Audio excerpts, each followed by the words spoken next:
مظفر وارسی کہا کرتے تھے کہ چلے نہ ایمان 2 قدم بھی اگر تیرا ہم سفر نہ ٹھہرے۔ یا رسول اللہ، اگر آپ کو ساتھ نہ لوں تو میرے ایمان کی گاڑی 2 قدم بھی نہیں چل سکتی۔ اور حضور قبر، حشر، آخرت تو وسیلہ علیحدہ چیز ہے نا۔ میں تو زندگی کے شب و روز گزارنے کے لیے آپ کا محتاج ہوں۔ آپ کے بغیر، آپ کی سنت و شریعت کے بغیر میری زندگی بھی نہیں گزرتی۔ کہنے لگے چلے نہ ایمان 2 قدم بھی اگر تیرا ہم سفر نہ ٹھہرے، اور تیرا وسیلہ دیا نہ جائے تو زندگی معتبر نہ ٹھہرے۔ اور لبوں پہ ایاک نستعین ہے، پر میرا اس حقیقت پہ بھی یقین ہے، اگر تیرے واسطے سے مانگوں کوئی دعا بے اثر نہ ٹھہرے۔ نبی پاک بھی وسیلہ ہے، نیک اعمال بھی وسیلہ ہے۔ 2-3 قسم کے گروہ پیدا ہو گئے ہیں امت مسلمہ میں۔ یہ وابتغوا الیہ الوسیلہ کے تحت شاہ ولی اللہ صاحب محدث دہلوی رحمت اللہ تعالی علیہ، جو امت مسلمہ کے متفقہ امام ہیں، تمام مسالک جن کا احترام کرتے ہیں، شاہ ولی اللہ صاحب نے لکھا ہے کہ وابتغوا الیہ الوسیلہ سے مراد یہ ہے کہ اللہ فرماتا ہے اکیلے نہ آ جانا، کسی مرشد کامل کا دامن تھام کے آنا۔ ایسے اکیلا نہ آ جانا کہ تیرا کوئی وارث ہی نہ ہو، کسی کا دامن تھام۔ اب 2-3 جماعتیں پیدا ہو گئیں، ایک سرے سے قائل ہی نہیں وسیلے کے۔ وہ کہتے ہیں جی نماز کا وسیلہ دے لو، روزے کا وسیلہ دے لو، حج کا وسیلہ دے لو، نبی پاک کا نہ دینا۔ وہ خدا کے بندو، نماز کا وسیلہ دینا درست ہے، میں نے شروع میں کہا کہ یہ بھی وسیلہ ہے، لیکن نماز پتہ نہیں قبول ہے کہ نہیں قبول۔ روزے کا وسیلہ دینا درست ہے، پر پتہ نہیں وہ قبول ہے کہ نہیں۔ حج کا وسیلہ دینا حرج نہیں، دینا چاہیے، لیکن پتہ نہیں ہمارے حج ٹوٹے پھوٹے ہیں، قبول ہیں کہ اس رسول کا وسیلہ کیوں نہ دیں جو ہر حال میں اللہ کی بارگاہ میں قبول ہی ہے، ہر حال میں اللہ کی بارگاہ میں۔ بلکہ اعلیٰ حضرت فرماتے ہیں باخدا خدا کا یہی ہے در، نہیں اور کوئی مفر مکر، جو وہاں سے ہو یہیں آ کے ہو، جو یہاں نہیں تو وہاں نہیں۔ تو یاد رکھیے گا نبی پاک کا وسیلہ سب سے معتبر وسیلہ ہے۔ اب لوگ اس جھگڑے میں پڑ گئے ہیں، اور جتنی تعلیم عام ہوتی جاتی ہے، لوگ دروازے رسول سے دور ہوتے چلے جا رہے ہیں، بجائے اس کے کہ محبت رسول بڑھتی، نبی پاک کا قرب بڑھتا، اور ہم بھی بادشاہ لوگ ہیں، جس مرضی کی بات ہم سننی شروع کر دیتے ہیں۔ اور خدا کے بندو سنو، زندگی نبی پاک کے بغیر نہیں گزر رہی تو قبر حشر میں حضور کے بغیر کامیابی کیسے ہوگی؟ یاد رکھیں اور سمجھیں اس بات کو، اور اپنے عقیدے کو پہاڑ سے زیادہ تگڑا بنائیں۔ اس میں کوئی شک نہیں کہ نیک اعمال بھی وسیلہ ہے، پر بھائی مجھے تو اپنی نماز پر اعتبار نہیں، اس لیے کہ میں خلوص سے پڑھتا ہی نہیں۔ کئی جگہوں پہ کمی محسوس ہوتی ہے، کئی جگہوں پہ نقص محسوس ہوتے ہیں۔ روزے رکھے ہیں، ہمیشہ سے رکھ رہے ہیں، لیکن کوئی ایسا مان اور بھروسہ نہیں کہ بخشوائیں گے۔ حج اللہ تبارک و تعالیٰ توفیق دیتا ہے، ان لوگ جاتے ہیں، ہمیں بھی اللہ نے موقع دیا، ہم بھی گئے ہیں، دعا فرمائے اللہ بار بار بلائے۔ لیکن گزارش یہ ہے میرے بھائی سمجھ لیں کہ یہ چیزیں ہماری نظر میں کرتے ہیں، اللہ تبارک و تعالیٰ انہیں سبب رحمت بنائے گا، لیکن ہمیں اس پر کوئی مان، کوئی تکبر ہے؟ ہاں اگر بھروسہ ہے تو ذات رسالت ماپ پہ بھروسہ ہے، نہ تیگو تیر پہ تکیے، نہ خنجر پر، نہ بھالے پر۔ بھروسہ ہے تو ایک سادی سی کالی کملی والے پر، نبی پاک صلی اللہ علیہ وسلم کی ذات پر۔ اب لوگ خشک زندگی گزارنا چاہتے ہیں، خشک سی نماز، اور بس جی بس نماز روزہ سیدھا کرو، یہ ہمیں کہاں لگایا جا رہا ہے۔ ہم خود بھی آگے نہیں جانا چاہتے، حالانکہ ہم نے وسیلے بنائے ہوئے ہیں۔ کئی لوگوں نے ایم پی اے وسیلہ رکھا ہوا ہے، ایم این اے وسیلہ رکھا ہوا ہے، یار 15-20 وسیلہ رکھے ہوئے ہیں، بلکہ امیر لوگوں سے سلام دعا رکھی ہوئی ہے۔ کس لیے؟ روز دعوتیں پکتی ہیں ہوٹلوں میں، یہ سارے وسیلے ہم نے بنائے ہوئے۔ عجیب معاملہ ہے، دنیا داروں سے وسیلے ہیں، لیکن رب کریم کے بندوں سے ہم نے تعلقات نہیں رکھے۔ مزارات پہ جانا، اولیاء کی بارگاہ میں جانا، رب کریم کے بندوں سے پیار کرنا، صحابہ سے محبت کرنا، اہل بیت سے پیار کرنا، نبی پاک پہ درود پڑھنا، دنیا داری کا ہمیں پتہ ہے ہم نے کیسے بیچ میں سے بچ کے نکلنا ہے، ہمیں کس چیز کی حاجت ہے، دعوت پہ بلانا ہے تو کس کس کو چھانٹی کر کے بلانا، یہ سارا ہمیں پتہ ہے۔ جب شادی ولیمے کے اور سالگرہ کے اور عقیقے کے کارڈ لکھے جا رہے ہوتے ہیں تو پتہ ہوتا ہے اس کو رہنے دو، اس کو آنے دو، اس کو مس کر دو، اس کے بغیر گزارا نہیں۔ ان وسیلوں کا سارا پتہ ہے۔ اللہ رسول کے وسیلے کی بات آتی ہے تو ہم بھی فتویٰ پوچھنے چلے جاتے ہیں، ہم بھی تفصیلات پوچھتے ہیں، ادھر ادھر نہ جا۔ یاد رکھ، بغیر مصطفیٰ کے تیرا کوئی کام نہیں چل سکتا، بغیر نبی پاک کے تیری زندگی گزر سکتی، سوال ہی نہیں پیدا ہوتا۔ یہ وسیلہ ضائع نہ کر بیٹھنا، ایسے کسی کی بات میں نہ آ جانا۔ یہ ایمان ہے، یہ ایقان ہے، یہ لذت ہے، یہ حسن ہے، یہ سرمایہ ہے، کسی جگہ اس میں کوتاہی نہ کر لینا، ایک ذرہ برابر تیرے دل میں نقص نہ واقع ہو جائے۔ یاد رکھنا، نیک اعمال بھی وسیلہ ہے۔ اللہ کرے کہ ہمارے عمل ایسے ہوں کہ اللہ کی بارگاہ میں قبول کیے، اللہ کرے کہ ہمارے عمل ایسے اعمال کا وسیلہ دینا 100% جائز ہے، اس میں کوئی گنجائش نہیں۔ حدیث پاک سنیے، میرے رسول پاک سید عالم صلی اللہ علیہ وسلم نے فرمایا، بنی اسرائیل کے 3 لوگ تھے، نیک آدمی تھے، سفر پہ جا رہے تھے تو بارش تیز آ گئی، صحیح بخاری کی حدیث ہے، تیز بارش آئی، ایک غار میں پناہ لی بارش سے بچنے کے لیے۔ اچانک طوفان آیا تو ایک پتھر لڑک کر غار کے منہ کے آگے گر گیا، اندھیرا چھا گیا، اندر اندھیرا، طوفان ہے، پریشانی ہے۔ میرے حبیب پاک علیہ السلام فرماتے جب اندھیرا دم گھٹنے لگا، اندھیرا ہونے لگا، پریشان ہونے لگے، ایک بولا، کہنے لگا اگر زندگی میں کوئی نیک کام کیا ہے تو اس کو یاد کر کے دعا مانگو، اللہ کرے ہم سے کوئی نیک کام ہو جائے۔ جو ہوتے ہیں اس میں بھی ریاکاری ہوتی ہے، اس میں بھی ملاوٹ ہوتی، کوئی نیک کیا ہے تو دعا مانگ لو۔ ایک نے ہاتھ اٹھائے اور دعا کیسے مانگی؟ اللہ اکبر، عرض کرنے لگا، اے اللہ تو جانتا ہے میں نے بکریاں رکھی ہیں، میں دودھ دھو کے بیچتا ہوں، میرے بیٹے بھی ہیں، بیٹیاں بھی ہیں، اولاد بھی ہے، اور میرے پاس لوگ دودھ خریدنے بھی آیا کرتے تھے، پر اللہ میرے بوڑھے ماں باپ ہیں، میں نے اپنی زندگی کا طریقہ بنایا ہے جب تک ابا جی دودھ نہیں پیئیں گے کسی کو نہیں ملے گا، جب تک میری بوڑھی ماں کے لبوں سے دودھ نہیں لگے گا کسی کو نہیں ملے گا۔ اے اللہ وہ رات بھی تو جانتا ہوگا جب میں دیر سے آیا، دودھ دھویا تو ماں باپ سو چکے تھے، عرش کے مالک تو بھولا نہیں کرتا، تو بھولنے سے پاک ہے، میرے رب میں دودھ کا پیالہ لے کے ساری رات کھڑا رہا ماں باپ کے سرانے، نہ میں نے دودھ بیچا نہ میں نے بچوں کو دیا، آدھی رات کے بعد ان کی آنکھ کھلی، انہوں نے دودھ پیا، اے اللہ میری اماں بھی مجھ سے بڑی راضی ہوئی، میرا باپ بھی بڑا راضی ہوا، مالک اگر وہ عمل واقعی تجھے قبول ہے تو اس مصیبت سے نجات دے دے۔ میرے نبی پاک علیہ السلام فرماتے اس نے یہ وسیلہ دے کے دعا مانگی تو اللہ نے پتھر سرکا دیا، پہلے روشنی نہیں آ رہی تھی اب روشنی آنی شروع ہو گئی۔ پتہ چلا جو زندگی میں روشنی چاہتا ہے وہ ماں باپ کی نوکری کرے، جو زندگی میں روشنی چاہتا ہے وہ ماں باپ کی بلے شاہ تو آسمانی اڈ دیاں پھڑنا ہے، اور جڑا گھر بیٹھا انہوں پھڑیا ہی نہیں، ان کی نوکری کرو روشنی ملے گی۔ دوسرا بولا، اس نے کہا اے اللہ تجھے پتہ ہے میں نے کئی لوگ مزدوری پہ رکھے ہوئے ہیں، ایک شخص مزدوری کرتا تھا تو کچھ کلو کچھ سیر چاول، کچھ چاول اس کی مزدوری بنے، مثال دے کے سمجھاتا ہوں، 10,000 کے چاول اس کی مزدوری بن گئے، میں نے اس کو کہا مزدوری لے لے تو وہ ناراض ہو کے چلا گیا ناراض ہو کے، لیکن اے اللہ میں نے اس کا مال کھایا نہیں، میں نے مزدور کا حق رکھا نہیں، اے اللہ میں نے 10,000 علیحدہ کر دیا، وہ چاولوں کی قیمت میں نے علیحدہ کر دی، جب میں کاروبار کرتا تو میں نے اس کا پیسہ انویسٹ کر لیا، پھر اس پیسے سے میں کماتا رہا، ایک وقت آیا کہ زمانے بیت گئے، وہ 10,000 10 لاکھ یا یوں سمجھ لے 10 کروڑ ہو گیا، کئی گائیں، کئی اونٹ، کئی پلاٹ آ گئے، اے اللہ کئی زمانے کے بعد وہ مزدور لوٹا اور کہنے لگا صاحب میں غریب ہو گیا ہوں، تنگ دستی آ گئی ہے، بوڑھا ہو گیا، وہ میرے پیسے تو دے دیں، تم اے اللہ میں بے ایمان نہیں ہوا، ایک رتی برابر بھی میرے دل میں میل نہیں آئی، میں نے کہا یہ اتنی درجن گائیں تیری، یہ اونٹ تیرے، یہ پلاٹ تیرے، وہ کہنے لگا تو مجھ سے مذاق کرتا ہے، میرے تو تھوڑے سے چاول تھے، یوں سمجھ لے 10,000 کر اتنا کچھ، میں نے کہا وہ تیرے پیسے تو ناراض ہو کے چلا گیا، میں نے ڈھونڈا تو ملا نہیں، وہ تیرے پیسے میں نے انویسٹ کیے تو آج یہ سارا سرمایہ اسی کا ہے۔ اے اللہ وہ بوڑھا مزدور جب اتنی گائیں ملی، اتنے اونٹ ملے، اتنے اسے پلاٹ ملے تو وہ روتا دعائیں دیتا گیا، اے اللہ اگر تجھے میرا وہ عمل قابل قبول ہے تو اس مصیبت سے نجات عطا فرما۔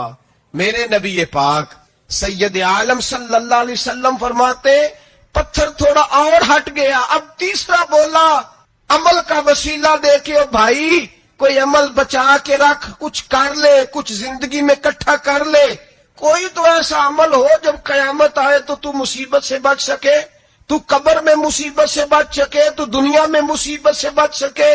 میرے رسول پاک سید عالم صلی اللہ علیہ وسلم فرماتے ہیں تیسرا بولا, کہنے لگا اے اللہ تو جانتا ہے میں جوان, میں رانا, میں حسین, مجھے عورتیں دعوت دیتی تھی, اپنی طرف مائل کرتی تھی, لیکن میں کسی پر نہ دیکھتا, بس ایک چچا کی بیٹی پہ میں عاشق ہو گیا, اس کے میں قریب جانے لگا, بلانے لگا, 100 دینار بھی اکٹھے کیے اس کو دینے کے لیے. ایک ایسا وقت آیا کہ وہ راضی بھی ہو گئی. اے اللہ تنہائی بھی آ گئی. یوں سمجھ لو کہ میں جوان بھی, حسین بھی, مالدار بھی, میں چاہوں تو ایک ایک دن میں 4 دفعہ میں بدکاری کر سکتا تھا. اے اللہ ساری خوبیاں تھیں. وہ بی بی میرے پاس آئی, کمرہ, تنہائی, کوئی دیکھنے والا نہیں تھا. جب میں اس کے قریب جانے لگا تو وہ عورت کہنے لگی تو رب سے ڈر جا, رب سے ڈر جا, رب سے ڈر جا. اے اللہ طاقت بھی, جوانی بھی, حسن بھی, مال بھی, میں سب کچھ کر سکتا تھا پر تیرے لیے. اور اگر مسلمان ہوگا تو کہے گا اے اللہ تیرے رسول کے لیے, اے اللہ مدینے والے چاند کی بات مان کے, اے اللہ آمینہ کے معصوم کی بات مان کے, اے اللہ جناب فاطمہ الزہرا کے ابا کی بات مان کے میں نے اپنے نفس کی خواہش کو کچلا, اور کچل کر کے میں نے وہ گناہ نہیں کیا, اس کو آزاد کر دیا. اگر وہ عمل تیری بارگاہ میں قبول ہے تو نجات دے دے. میرے نبی پاک فرماتے ہیں بس دعا ختم ہوئی تو اللہ نے پہاڑ دور پھینک دیا, اللہ نے نجات دے دی. اللہ کرے میری ملت کے جوان کو بھی یہ نیکی نصیب ہو جائے, اللہ کرے ماں باپ کی خدمت کرنے والے بن جائے, اللہ کرے ہم مزدوروں کا حق دینے والے بن جائیں, اللہ کرے ہم بے ایمانی دھوکے بازی کو چھوڑ دیں. اگر کوئی ایسا عمل ہوگا تو اللہ دنیا میں بھی نجات دے گا مشکلوں سے, قبر میں بھی اللہ نجات عطا فرمائے, قیامت میں بھی اللہ. عمل کا وسیلہ دینا رب کی بارگاہ میں جائز ہے. بولیے اللہ کے ناموں کا وسیلہ دینا جائز ہے. کوئی بھی عبادت اگر خلوص کے ساتھ کی جائے, میرے نبی پاک نے فرمایا فرض نماز پڑھ کے تو جو دعا بھی مانگے گا رب تیری قبول فرما لے. فرض نماز پڑھ کے جو دعا بھی مانگے گا اللہ تیری, اس کا مطلب ہے اعمال کی برکت سے اللہ دعائیں قبول کرتا ہے. اللہ دعائیں قبول, بس پھر وہی دعا کرتا ہوں اللہ ہمیں خلوص والے عمل کی توفیق عطا فرما. اچھا اگر یہ والا وسیلہ جائز ہے تو بتائیے نبی پاک کا وسیلہ جائز نہیں؟ عمل میں تو کوئی کوتاہی ہو سکتی ہے, لیکن حضور کی وجاہت میں کوئی کوتاہی ہو سکتی, نبی پاک کی رحمت میں کوئی کمی ہو سکتی. ادھر سنو ایک پہلو ذرا گہرائی سے, ایک بات عقیدے کی اس کو یاد رکھنا, اللہ کو کوئی بندہ نا مجبور نہیں کر سکتا کہ ہم نے نبی پاک کو لا کے کھڑا کر دیا ہے تو اللہ مجبور نہیں ہو گیا. یہ سمجھ لیں, اللہ مجبور, ایک مجبور ہوتا ہے, ایک پیار ہوتا ہے. ان دونوں چیزوں میں اللہ کو اپنے رسول سے پیار ہے. نبی پاک فرماتے ہیں میں دعا کرنے گیا, اے اللہ میری امت پہ قحط نہ آئے, اللہ نے فرمایا حبیب نہیں آئے گا. اے اللہ میری امت کے چہرے نہ بدلیں, گناہ کرے تو مسخ نہ ہو, حبیب نہیں بدلیں گے. حضور فرماتے ہیں میں نے ہاتھ اٹھایا کہ اللہ یہ آپس میں لڑے نہ. توجہ کرنا جملوں پہ, اے اللہ یہ آپس میں لڑے نہ. اللہ یہ بھی کہہ سکتا تھا حبیب یہ نہیں قبول کرنی دعا, اللہ بے نیاز ہے نا, چاہے قبول کرے اور چاہے, توجہ کرو غور کرو بات پہ, اللہ چاہے تو قبول کرے چاہے تو. اے اللہ میری امت لڑے نہ, تو یہ نہیں فرمایا حبیب قبول نہیں کرتا, کہ محبوب یہ دعا مجھ سے مانگ ہی نہ. اے حبیب تو دعا مانگ, تو مانگے میں قبول نہ کروں, یہ ہو نہیں سکتا. اس طرح کر یہ دعا مجھ سے. نبی پاک نے منافقین کے لیے دعا کرنی چاہیے کہ اے اللہ, اے مولا تو مہربانی فرما, اے اللہ کرم فرما, منافقین کو بھی بخش دے. تو میرے رسول پاک علیہ السلام فرماتے ہیں رب کریم نے مجھے منع کیا, اے محبوب یہ والی دعا, یہ دعا ہی نہ مانگ. یہ دعا اللہ کو کوئی مجبور کر سکتا, لیکن اگر اللہ پیار کرے تو بھائی دنیا داری کا, چودھری صاحب کا, مولوی صاحب کا, پیر صاحب کا ایک عام مشہور مقولہ ہے, فلاں بندہ آ گیا تھا اس کو میں انکار نہیں کر سکتا تھا. کیوں جی, وہ بندوق لے کے آیا تھا, کر دینا تھا انکار. فلاں آدمی آ گیا تھا پھر میں اس کو انکار اور فلاں بندے کو ساتھ لے آیا تھا، اس کو انکار ہو سکتا؟ کیوں جی؟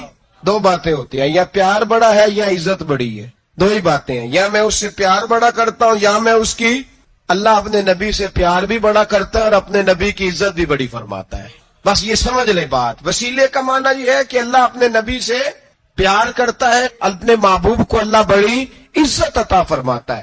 نبی پاک سید عالم صلی اللہ علیہ وسلم کے وسیلے کا یہ حال تھا کہ صحابہ ہر کام کے لیے دروازہ رسول پہ پہنچ جاتے. پیاس لگی تو حضور کے پاس، بھوک لگی تو نبی پاک کے پاس، حضرت ابو ہریرہ کو حافظہ چاہیے تو نبی پاک کے پاس، کسی کو اولاد کی ضرورت ہے تو وہ رسول پاک کے پاس، کسی کو طاقت کی ضرورت ہے تو وہ بھی نبی پاک کے پاس. ہر آدمی جاتا تھا، انہیں پتا تھا دیتا خدا ہی ہے پر وسیلہ مصطفیٰ دیتا ہے صلی اللہ علیہ. اور حضور نے فرمایا انما انا قاسم، بخاری مسلم ہے، فرمایا میں تو بانٹنے والا ہوں، میں قاسم ہوں، میں قاسم ہوں. واللہ یعطی، ہاں عطا کرنے والا اللہ ہے، میں قاسم ہوں اور دینے والا اللہ ہے.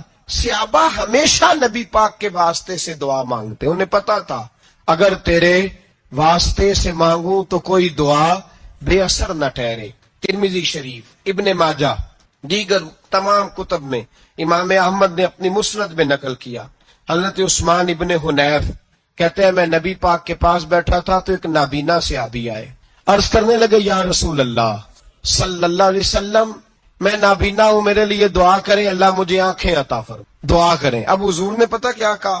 نبی پاک نے فرمایا دو باتیں ہیں، یا تو صبر کر لے یا میں دعا کر دیتا ہوں. صبر کرے گا تو اللہ جنت دے گا، یا تو صبر کر لے یا میں. صحابی بڑے پیارے تھے، کہنے لگے یا رسول اللہ جنت تو اللہ اپنے فضل سے دے گا ہی، میں نے نہیں صبر کرنا، مجھے آنکھیں چاہیے. اور پھر یہاں آ کے صبر کروں، این خزانے کے پاس جا کے صبر کروں؟ حضور میں نہیں صبر کرتا، اب دعا کریں. تو نبی پاک نے دعا سکھائی، فرمایا 2 نفل پڑھ جا کے اور 2 نفل پڑھ کے میرے وسیلے سے دعا کر. کیا کر؟ اللہ سے کہہ کہ اللہ میں تیرے پاس تیرے رسول کا وسیلہ لے کے آیا ہوں. اور پھر کہنا یا محمد انی توجہت الیک، کہنا ہے محمد صلی اللہ علیہ وسلم میں آپ کے وسیلے سے اللہ کی بارگاہ میں حاضر ہوں. اور پھر اللہ سے کہنا کہ اے اللہ تو اپنے نبی کی سفارش میرے حق میں قبول فرما. کون سکھا رہا ہے؟ بولیے کس کو؟ بولیے. کہا جا میرے وسیلے سے جا کے دعا کر. حضرت عثمان کہتے ہیں وہ چلے گئے، 2 نفل پڑھے، حضور کے وسیلے سے دعا مانگی. فرماتے ہیں وہ چلے گئے پر ہم کوئی نہیں گئے. آپ کیوں نہیں گئے؟ تو صحابہ کا نظریہ بتاتا ہے کہ وہ گئے اس لیے نہیں کہ ہم حضور کا معجزہ دیکھ کے ہی جائیں گے. کہتے ہیں ہم گئے نہیں. تھوڑی دیر گزری تو وہ صحابی جو اندھے گئے تھے جب واپس آئے ہیں تو اللہ نے انہیں آنکھیں عطا فرما دی. گئے تھے تو نابینا تھے، آئے تو بینا ہے. میرے نبی پاک صلی اللہ علیہ وسلم کا توسل، حضور کا وسیلہ خود حضور نے سکھایا ہے، خود نبی پاک نے. اور صحابہ کرام علیہم رضوان اس مزاج پر پورے عامل تھے، عامل تھے. حضرت عمر فاروق صحابہ میں ایک دانشور شخصیت کا نام ہے، علم کے لحاظ سے، عمل کے لحاظ سے، بصیرت کے لحاظ سے، تقوی کے لحاظ سے ایک بڑی انفرادی اور منفرد شخصیت ہے. حضرت عمر کے زمانے میں قحط پڑ گیا، بارش نہیں ہوتی، حالات بڑے دگرگوں ہیں، پریشانی ہے. لوگ سیدنا فاروق اعظم سے پوچھتے ہیں حضور اب کیا بنے گا؟ جو میں نے پہلے حدیث آپ کی خدمت میں عرض کی وہ ترمذی اور ابن ماجہ سے. اب جو حضرت عمر کی روایت عرض کر رہا ہوں یہ صحیح بخاری میں موجود ہے. حضرت عمر فاروق رضی اللہ تعالیٰ عنہ کا زمانہ مبارکہ، قلت آ گئی، قحط آ گیا، بارش شدید ہے، صحابہ پریشان ہے. جناب عمر فاروق رضی اللہ تعالیٰ عنہ سے کہتے ہیں حضور کرنا کیا ہے؟ حضرت عمر پہلے تو خاموش رہے، پھر حضور کے چچا جناب عباس کو بلایا، کوئی بات نہیں کی. جناب عباس کا بازو پکڑا اور کھلے میدان میں لے گئے. حضرت عمر دعا کرتے ہیں اور پوری امت کو دعا کا طریقہ بتلاتے. حضرت عمر کہتے ہیں اگر قبول کرانی ہے تو یہ طریقہ اختیار کر، اگر اللہ کی بارگاہ میں دعاؤں کو مستجاب کرانا ہے تو یہ رنگ ہے جو امت مسلمہ کو میں سکھا رہا ہوں. حضرت عمر نے جناب سیدنا عباس رضی اللہ تعالیٰ عنہ کو کھڑا کیا سامنے اور دعا فرمائی، اللہم انا نتوسل الیک بنبیک، اے اللہ ہم تیری بارگاہ میں تیرے نبی کے وسیلے سے دعا کرتے ہیں، فتسقینا، ہمیں بارش عطا فرما، ہمیں کس کے وسیلے سے؟ حضور. اور پھر کہا اللہم انا نتوسلک بام نبیک، اے اللہ ہم نے اپنے نبی کے چچا کے وسیلے سے بارش عطا فرما. اے اللہ ہمیں اپنے رسول کے چچا کے وسیلے سے، حضرت عباس کے وسیلے سے بارش دے. صحابہ کہتے ہیں جب ہم گئے تھے دعا مانگنے تو خشک سالی تھی، اور جب گھروں کو آ رہے تھے تو ہمارے کپڑے بارش سے بھیگ چکے تھے. اللہ نے بارش عطا کس کے وسیلے سے؟ حضرت عباس. اچھا یہ بات یہاں قابل غور ہے، حضرت عمر کے وسیلے سے بھی دعا ہو سکتی، دعا سیدنا عمر فاروق کے وسیلے سے بھی. لیکن حضرت عمر رضی اللہ تعالیٰ عنہ نے نبی پاک کے چچا، چونکہ حضرت عباس جب آیا کرتے تھے تو حضور کھڑے ہو کے استقبال فرماتے تھے آپ کو دیکھتا ہوں تو مجھے اپنے والد کی یاد آتی. حضرت سیدنا عمر نے بتلایا کہ میں اس کو لے کے جا رہا ہوں جو نبی پاک کے زیادہ قریب، جو حضور کے زیادہ قریب ہے، ان کے وسیلے سے دعا فرمائی. امت کو کیا درس دیا؟ فرمایا جو بھی حضور کے قریب ہو اس کے وسیلے سے دعا کرو، اللہ تمہیں آسانیاں نصیب فرمائے گا. اب ہمارا حال یہ ہے، انتشار ہے، اختلاف شک کی شک ہے، پریشانی. واضح حدیثیں موجود ہیں. میں آج ایک صاحب کو پڑھ رہا تھا، پتہ نہیں لوگ کیوں پریشانی کا شکار ہیں، کیوں لوگ اس آزمائش کا شکار ہیں. کہتے ہیں جی وسیلہ نہیں دینا چاہیے، سیدھا سیدھا نیک عمل کرو. او میرے بھائی، میں نے کہا کہ اللہ کسی وسیلے کا محتاج، اللہ محتاج نہیں، لیکن اس کی عادت ہے وہ وسیلے کو پسند فرماتا ہے. باریک بات مشکل ہوتی ہے لیکن موٹی بات تو سمجھ میں آنی چاہیے نا. کوئی شخص ایسا ہے جسے اللہ نے بغیر ماں باپ کے وسیلے کے پیدا کر دیا ہو، حالانکہ اللہ پیدا کرنے پہ قادر. حضرت آدم کو کیا ہے نا، حضرت حوا کو، جناب عیسیٰ علیہ السلام کو بغیر باپ کے پیدا. لیکن یہ اس کی عادت، وہ جب پیدا کرتا ہے تو ماں باپ کے وسیلے سے پیدا کرتا ہے. پھر جب روزی دیتا ہے تو پھر بھی کسی نہ کسی، کیا اس نے حکم دے دیا ہے؟ روزی کون دیتا ہے؟ تو اللہ کا یہ حکم ہے کہ کنڈی لگا کے اندر پنکھا چلا کے سوئے رہو، روزی پہنچ جائے گی. کہتا اٹھ، کوئی سبب پیدا کر، باہر نکل، محنت کر، وسیلہ بنا. جو آدمی کہتا ہے جی میں کپڑے سی بھی خود لیتا ہوں، استری بھی کر لیتا ہوں، دھو بھی لیتا ہوں، اس سے سوال یہ ہے کہ بنا بھی لیتے ہو. اس کا مطلب ہے اللہ نے بندوں کو بندوں کا محتاج، بندوں کے لیے بندوں کا وسیلہ اللہ نے رکھا ہے. ہماری یہ موٹی سی بات بھی عقل میں نہیں آتی، موٹی سی بات بھی. کہتا جی نہیں ڈائریکٹ، او خدا کے بندے تھوڑا غور کر، دیتا اللہ ہی ہے اور دے گا بھی اللہ ہی. لیکن جو ذرائع، جو وسیلے، جو سبب اللہ نے ہمارے لیے مقرر کیے ہیں، ہم اس سبب کا انکار کر سکتے؟ شفا کون دیتا ہے؟ دوائی لینے کس کے پاس جاتے ہو؟ آپ اس طرح کریں نا، چپ کر کے گھر بیٹھیں، تسبیح پڑھیں، یا شافی الامراض، یا شافی الامراض، او شفا دینے والے، او شفا دینے والے. سارا دن جی وظیفہ پڑھیں، شفا کون دے گا؟ تو وظیفہ پڑھو چپ کر کے، دوائی لینے کیوں گئے ہو؟ لیکن اللہ کے حبیب کا ہی فرمان ہے کہ بیمار ہو جاؤ تو دوائی بھی کھاؤ، پرہیز بھی کرو. یہ سارے فرمان ہمیں بتاتے ہیں کہ وسیلہ لینا، وسیلہ دینا، یہ تو اللہ تبارک و تعالیٰ کا طریقہ مبارکہ ہے.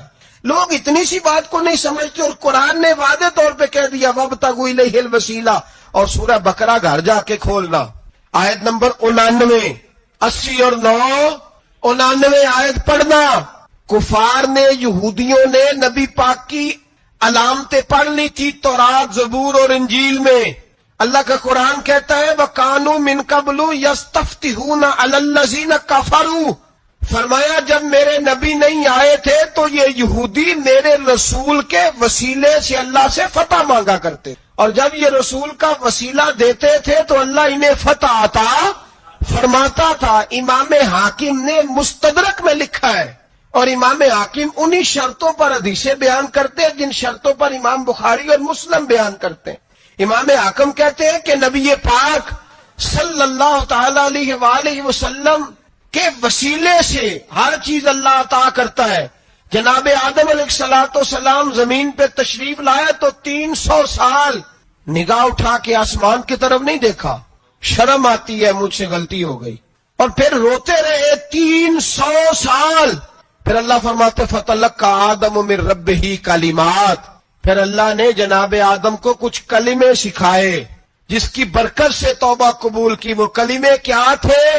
امام حاکم فرماتے ہیں وہ کلمے یہ تھے کہ جناب آدم کے دل میں اللہ نے ایک دن بات ڈالی، خود بات ڈالی اللہ نے دل میں حضرت آدم کہنے لگے اے اللہ جب میں نے آنکھ کھول لی تھی تو جنت کے دروازے پہ میں نے لکھا ہوا دیکھا تھا لا الہ الا اللہ محمد الرسول اللہ صلی اللہ علیہ، جنت کے ہر پتے پر درخت پر میں نے لکھا دیکھا تھا لا الہ الا اللہ محمد الرسول اللہ۔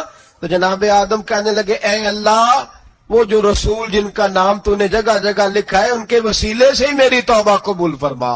تو رب کریم نے فرمایا اچھا حبیب کی بات کرتے ہو، چلو آدم فتاب علیہ انہ هو التواب الرحیم، جا میں نے تیری توبہ قبول کی، میں ہوئی بڑا مہربان، میں ہوئی بڑی توبہ قبول کرنے والا۔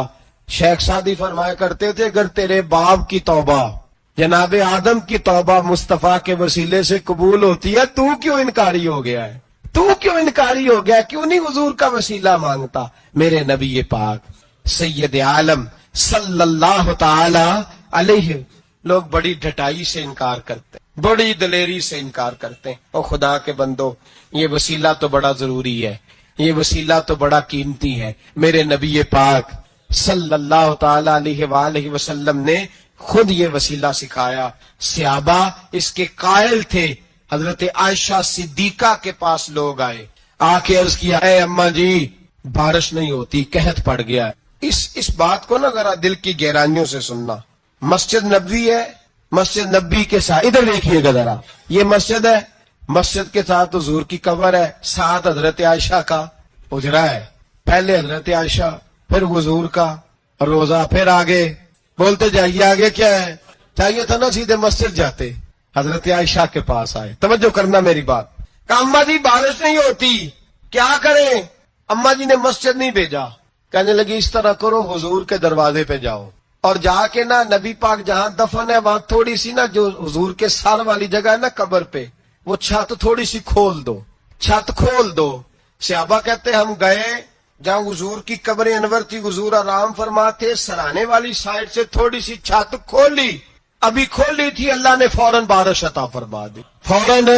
کہتے ہیں جب بارش ہوئی تو ہم مسجد میں شکرانے کے نفل پڑھنے چلے گئے، حضرت عائشہ کے وسیلے پہ روضہ رسول پہ، اور روضہ رسول کے وسیلے سے اللہ کی یہ طریقہ تو ہمیں صحابہ سکھا رہے ہیں، خدا خدا کا یہی ہے ڈر، نہیں اور کوئی مفر مکر، جو وہاں سے ہو یہیں آ کے ہو، جو یہاں نہیں تو وہاں نہیں۔ صحابہ تو دروازے رسول پہ جا رہے ہیں، ایک بار نہیں بار بار جا رہے ہیں، تو اکڑ کے پھر رہا ہے، اکڑ کے پھر رہا ہے۔ بڑی ضروری ہے یہ بات کرنی، بڑی ضروری، اور یہ بات آپ کے لیے سیکھنی، ذرا غور کریں۔ شیطان کی غلطی کیا ہے پتہ ہے آپ کو؟ اللہ کو نہیں مانتا تھا۔ شیطان کی غلطی کیا تھی؟ بولے کس کو ہے؟ لا الہ الا اللہ کو نہیں مانتا تھا، اللہ کو نہیں مانتا تھا۔ نہیں تو ہم تو پتہ ہی نہیں نہ اس گل کا، تو میں تمہیں اگر پوچھا نا آج دی خبر کی یہ تازی تو تم پتہ ہے، اور بھائی اس کو بھی سمجھیں، یہ عقیدہ ہے، یہ ایمان ہے، میری منت ہے، اس کو سمجھ لو، یہ کام آئے گا۔ یہاں عجیب رٹا ہے، یہاں لوگ معاذ اللہ تبارک و تعالی اللہ کا نام لے کے در رسول سے دور کر رہے ہیں۔ بہت بڑا دھوکہ ہے، بہت بڑی زیادتی ہے، امت کے دلوں پر خنجر چلتا ہے، اور میرا تو کلیجہ پھٹتا ہے جب میں ایسی تحریریں پڑھتا اور سنتا۔ یار تو کیا بیان کر رہا ہے؟ ڈر اللہ سے مرنا نہیں، نبی پاک کو منہ نہیں دکھانا، تو کیا کر رہا ہے؟ بتا نا شیطان کی غلطی کیا تھی؟ وہ تو صاف ستھری بات کر رہا تھا، یا اللہ ایک نہیں تو لاکھ سجدہ کرا میں تجھے کرتا ہوں۔ اللہ نے فرمایا ادھر آنا، میرے محبوب کو سجدہ کر۔ کہنے لگا نہیں کرتا، فرمایا فخرج فإنک رجیم، نکل جا تو لعنتی ہے۔ جو حضرت آدم کو وسیلہ نہ مانے وہ لعنتی ہے، اور جو روزہ رسول پہ کھڑا ہو کے کہے میں نبی کو وسیلہ نہیں مانتا، جو دروازے رسول پہ پہنچ کے کہے میں نبی پاک کو وسیلہ نہیں مانتا، جو مصطفیٰ کے وسیلہ ہونے کا انکار کرے، تو کہتا ہے کہ دنیا میں وسیلہ نہیں مانتا، اللہ تو قیامت کے دن بھی کہتا ہے جو مصطفیٰ کے پاس سے ہو کے آئیں گے میں بخش دوں گا۔ شفاعتی لأہل الکبائر من امتی، حضور فرماتے موٹے موٹے گناہگار آتے جائیں گے، کالی کملی کے نیچے چھپاتا جاؤں گا، جنت میں بھیجتا جاؤں گا۔ وہاں قیامت میں تیری معافی نہیں ہو رہی، تو یہاں نہیں مان رہا۔ بریلی کے امام فرماتے آج لے ان کی پناہ، آج مدد مانگ ان سے، کل نہ مانیں گے قیامت میں اگر۔ اور دیکھ تو کہتا ہے میری نمازیں، میرے روزے، میری زکاتیں، میرا جہاد کام آئے گا۔ سن، حضرت عبد الرحمن ابن عوف صحابہ میں سے تگڑا آدمی، اتنا بڑا شخص، اتنا بڑا آدمی، کہ جس کے پیچھے میرے رسول نے نماز ادا فرمائی ہے. اتنا بڑا شخص ہر جہاد میں سب سے پہلے سب سے امیر تھے, صدقات خیرات بڑھ بڑھ کے دیتے تھے, ساری نیکیاں. ایک بی بی نبی پاک کے لیے قمیض بنا کے لائی. ایک حدیث یہ ہے, یہ بخاری مسلم ہے, ایک حدیث یہ ہے کہ چادر بنا کے لائی, چادر بنا کے لائی, بڑے اچھے نقار نکالے, دروازے رسول پہ آئی, حضور میری قبول کر لے. نبی پاک نے چادر اوڑی.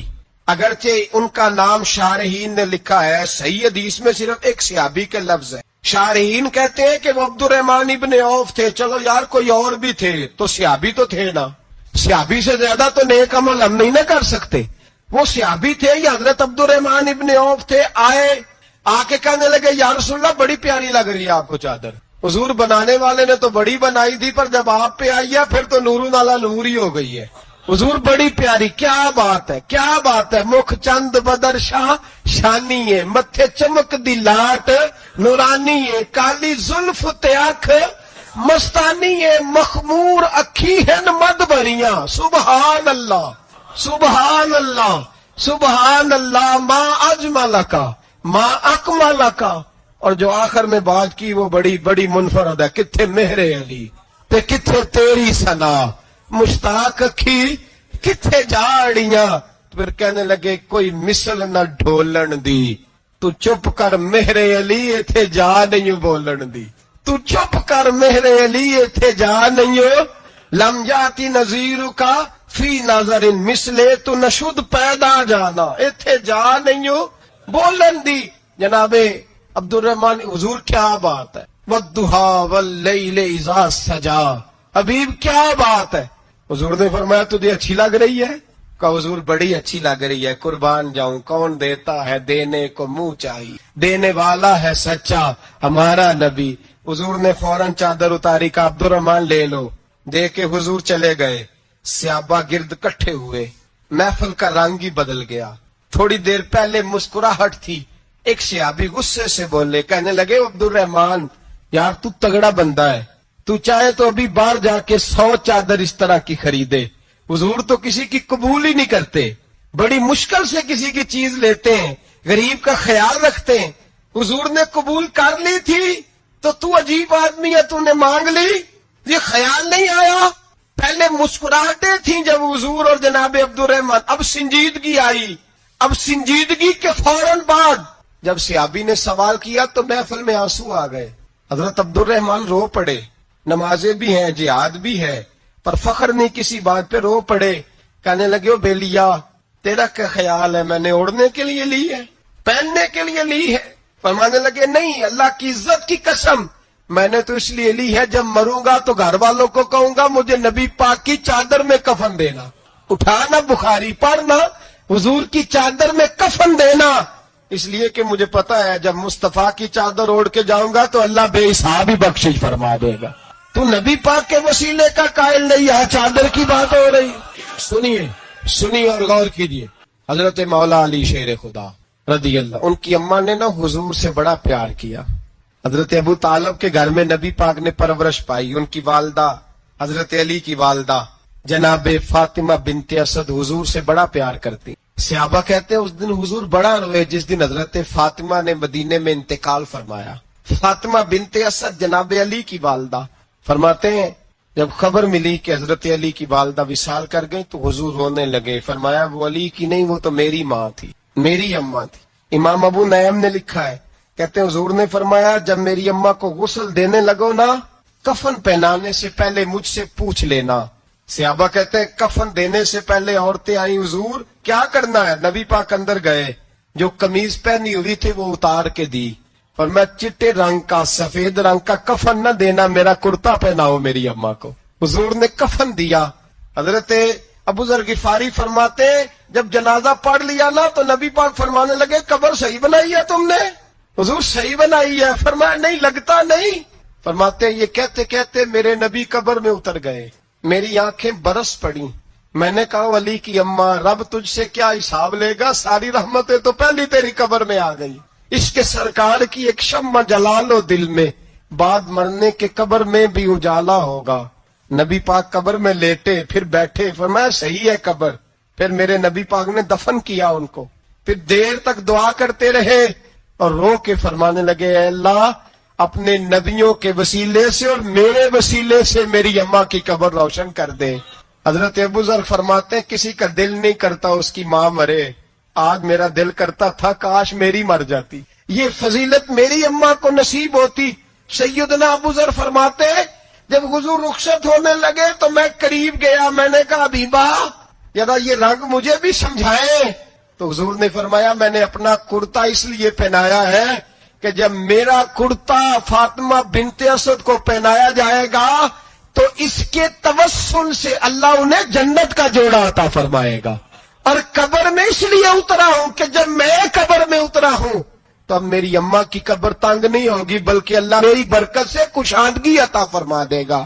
پس مردن فرشتوں نے جو تلاشی لی تو کیا نکلا، فقط ایک دل کے گوشے سے خیال مصطفیٰ نکلا، اور میاں صاحب تو تڑپ اٹھے، کہنے لگے قبر میری تے میرے پیرا جے کر پاویں پھیرا، قبر میری تے۔ چلو زندگی میں بھی دعا رہی، زندگی میں بھی دعا رہی کہ تو آئے، میں کو جیتے میرا دل بر سونا کیوں کر اس نو بھاواں، او ویڑے میرے وڑدا نہیں میں پئی لکھ وسیلے پاواں۔ میں نے زندگی میں بھی کہا وہ نہیں آیا، کی سی جے درد بن کے آ جاندو، وہ نہیں آیا۔ میاں صاحب کہتے ہیں میری قبر میں بھی یہ دعا رہی، قبر میری تے میرے اب پیرا جے کر پاویں پھیرا، قبر میری تے میرے اب پیرا جے کر پاویں پھیرا، قبر دے وچوں ہڈیاں اٹھ کے مجرا کر سن تیرا۔ تو آ تو صحیح میرے رسول پاک سید عالم صلی اللہ علیہ وسلم خود قبر میں لیٹ گئے۔ او بھائی یہ وسیلہ اتنا پیارا، یہ وسیلہ حضرت ابو ذر فرماتے دل کرتا تھا یہاں میری اماں ہوتی، اتنی کرم نوازیاں، اتنی بندہ نوازیاں، اتنی رحمتیں۔ حضور نے خود حضرت زینب نبی پاک کی صاحبزادی بڑی بیٹی کا وصال ہوا، حضور اس دن بھی بڑا روئے اور فرمایا جب میری بیٹی کو غسل دے لو تو پہلے مجھے بتانا، کفن نہ دینا۔ صحابہ کہتے حاضر ہوئے، یا رسول اللہ بی بی صاحبہ کو غسل دے لیا کیا کرنا ہے، تو حضور نے اس دن بھی کرتا اتار کے دیا، فرمایا میری قمیض میں میری۔ او بھائی یہ وسیلہ نہیں، یہ تو یہ وسیلہ۔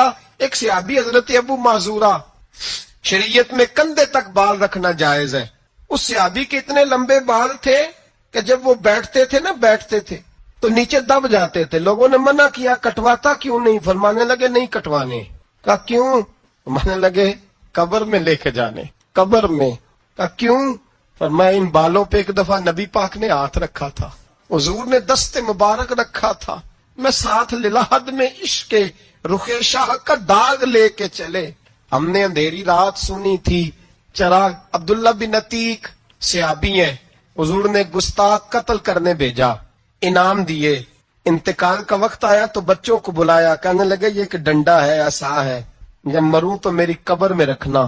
کہا ابا جی سنا نہیں کبھی کسی نے ڈنڈا قبر میں رکھا ہو، عصا آپ کی قبر میں کیوں رکھے؟ فرمایا بیٹا تمہیں پتہ نہیں، یہ معمولی نہیں، یہ وہ ہے جو میرے رسول نے مجھے دیا تھا، یہ میری قبر میں، قبر میری تے میرے اب پیرا جے کر پاویں پھیرا، قبر دے وچوں ہڈیاں اٹھ کے مجرا کن سا تیرا۔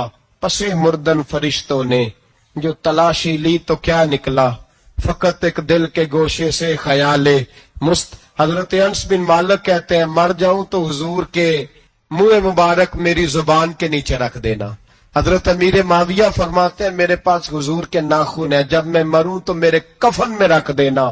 میرے اعلیٰ حضرت فرماتے ہیں ہمارے پاس کوئی شے نہیں، کوئی شے نہیں، نہ ہمارے پاس حضور کے بال مبارک، ہم کم نصیبوں کے پاس، ہم غریبوں کے پاس نہ منہ مبارک، تو حضور آپ کے پاس کیا ہے؟ فرمانے لگے لحد میں عشق رخ شاہ کا داغ لے کے چلے، کہنے لگے کلیجہ پھاڑ کے دیکھو اندر دل پہ میں نے نبی کا نام جو لکھا ہوا ہے، لحد میں عشق رخ شاہ کا داغ لے کے چلے، ہم نے اندھیری رات سنی تھی چراغ لے کے چلے۔ حضور کا نبی پاک صلی اللہ علیہ وسلم کا وسیلہ جو ہے، اس موضوع پر ہی بولتے جانے کو دل کر رہا ہے لیکن اس عنوان کو ختم بھی کرنا ہے۔ ایک ہے حضور کا وسیلہ، ایک ہے اولیاء کا وسیلہ۔ یہ بات بھی 2-4 منٹ میں سمجھ لیں۔ صحیح بخاری مسلم میں میرے نبی پاک نے فرمایا ہے، حضور فرماتے ہیں لوگ جہاد کرنے جائیں گے، ایک زمانہ آئے گا میرے بعد لوگ جہاد کریں گے، پوچھا جائے گا تم میں کوئی صحابی ہے؟ کہا جائے گا ہے، تو نبی پاک فرماتے ہیں صحابی کی وجہ سے اللہ فتح عطا فرما دے، گویا ولی کا وسیلہ دینا۔ حضور فرماتے ہیں پھر لوگ جہاد کرنے جائیں گے تو پوچھا جائے گا مسلمانوں سے تم میں کوئی صحابی ہے؟ کہیں گے کوئی نہیں۔ کہا کوئی تابعی ہو صحابی کو دیکھنے والا؟ کہا جائے گا ایک ہے، تو فرمایا اس تابعی کی برکت سے ہی اللہ فتح عطا فرما دے۔ نبی پاک فرماتے ہیں بخاری مسلم کے لفظ ہیں، پھر پوچھا جائے گا لوگ جہاد کرنے جائیں گے کوئی صحابی ہے؟ کوئی نہیں۔ کوئی تابعی ہو؟ کوئی نہیں۔ کوئی صحابی کو دیکھنے والے کو دیکھنے والا تبع تابعی ہو؟ ایک تبع تابعی ہے، تو نبی پاک فرماتے ہیں اس کی برکت سے ہی اللہ فتح عطا فرما دے گا۔ مشکات میں بخاری میں موجود ہے، نبی پاک فرماتے ہیں یہ جو اللہ تم پہ بارشیں برساتا ہے، تمہیں رزق دیتا ہے، یہ تمہارے ضعیف لوگوں کے وسیلے سے اللہ دیتا ہے، یہ کمزوروں کے وسیلے سے دیتا ہے۔ مشکات میں لفظ ہے، نبی پاک نے فرمایا 40 ابدال ملک کے شام میں ہوتے ہیں، جو عذاب تم سے دور رہتا ہے ان کی وجہ سے رہتا ہے، جو تم پر بارشیں برستی ہیں ان کی وجہ سے برستی ہیں۔ وہ کوئی بیٹھا ہوا مجھے دور دعا دیتا ہے، میں ڈوبتا ہوں پر سمندر اچھال دیتا ہے۔ شیخ سعدی فرمایا کرتے تھے میری زندگی میں جتنی بلائیں ٹلی ہیں میرے شیخ کے وسیلے سے ٹلی ہیں، میں اس کی چھتری کے نیچے رہتا ہوں، کرم مجھ پہ برستا رہتا ہے۔ اتنی حدیثیں سنا کے ایک واقعہ سنانا تو بنتا ہے کہ نہیں بزرگوں کا؟ میں چونکہ جب عقیدے کا موضوع ہوتا ہے تو میں نیچے نہیں اترتا، میں قرآن و سنت کے عین بیچ رہتا ہوں۔ ایک بات، مرید ہو گیا محمود غزنوی حضرت ابو الحسن خرقانی کا، بیعت ہو گیا، آنے جانے لگا۔ ایک دن کہنے لگا حضور کوئی تحفہ ہی دے دے، تو حضرت نے کرتا اتار کے دیا، کرتا دیا۔ یہ کسی کے پاس ہو تو بڑی نعمت ہوتی ہے، کسی بزرگ کا کوئی تبرک، کرتا دیا۔ فرمایا جب بہت زیادہ کوئی مسئلہ بن جائے تو کرتا سامنے رکھ کے دعا کرنا، اللہ تجھے فتح دے گا۔ محمود سومنات کے مندر توڑ رہا تھا، 2 4 5 دفعہ حملہ کیا، فتح نہیں ہوتی، اپنے شیخ کا جبہ رکھا ہے، اللہ اس کی برکت سے ہی فتح دے دے۔ کہتا میں نے جبہ رکھ کے دعا مانگی، اگلے دن حملہ کیا تو اللہ نے فتح عطا فرمایا۔ محمود کہتا فتح ہو گئی، میں رات کو سویا، حضرت ابو الحسن خرقانی خواب میں ملے اور بابا جی کو میں نے دیکھا تو چہرے پہ جلال ہے۔ میں نے کہا حضور آپ ناراض ہیں؟ کہنے لگے محمود تو نے کوئی قیمت نہیں ڈالی میرے کرتے کی۔ یہ جملہ آپ کو زیادہ سمجھ آئے گا۔ کہنے لگے تو ککھ مول نہیں پایا، کوئی قیمت نہیں ڈالی تو نے میرے کرتے کی، بس ایک فتح۔ کہ حضور کیا مطلب؟ فرمانے لگے یہ میرے وجود سے لگا ہوا جبہ تھا، میں وہ شخص ہوں جس نے زندگی بھر وہ کام کیا جس میں اللہ رسول راضی ہیں، اپنے آپ پہ پابندیاں لگا کے رکھی ہیں، رب نے اپنے فضل سے بڑا نوازا ہے۔ فرمایا اگر تو میرا جبہ سامنے رکھ کے یہ دعا مانگتا نا، اے اللہ ہندوستان کے ساتھ